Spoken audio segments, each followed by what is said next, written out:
আরে বাঙ্গু তুই গলার মাঝে রকেট পরে রেছিস কেন বুঝলাম না। স্যার এই রকেট আমি কখনো খুলি না আমার গলা থেকে। তোরে কি বলছি কানে জানা, এই রকেটটা এক্ষুনি খুলি ব্যাগের ভিতরে রাখে দেখ, না হলে স্কুল থেকে বের করে দিব। স্যার আমার কথাটা একটু বুঝার চেষ্টা করেন, আমি এই রকেটটা কখনো খুলতে পারবো না। এই স্কুল তোর বাড়ি না, এক্ষুনি গলা থেকে রকেটটা খুল। স্যার আমার কথাটা বুঝার চেষ্টা করেন, আমি এই রকেটটা খুলতে পারবো না, আমার কিছু সমস্যা আছে। আমার মনে হয় তুই এভাবে বুঝবি না, দাঁড়া এক্ষুনি তোর মধ্যে দেখে যাচ্ছে। এভাবে তুই বুঝবি না, দাঁড়া আমি এক্ষুনি খুলতে আসি তোর গলা থেকে। খুল খুল তাড়াতাড়ি খুল। স্যার খুলবেন না, স্যার খুলবেন না। চলো বাচ্চারা তোমাদের তাড়াতাড়ি করে হোমওয়ার্ক বার করো। কিরে বাঙ্গু তুই শুয়েছ কেন? কি হয়েছে তোর? আমার মাথা নষ্ট করিস না।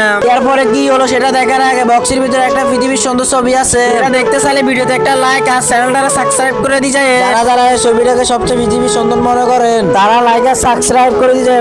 এটা আমার ঘুম নষ্ট করছে। স্যার তুমি আমার রকেট নিয়ে ভালো করে নেই, আজকে তুমি আমার রকেট ফিরে দিতে হবে, না হলে তোমাকে মেরে ফেল।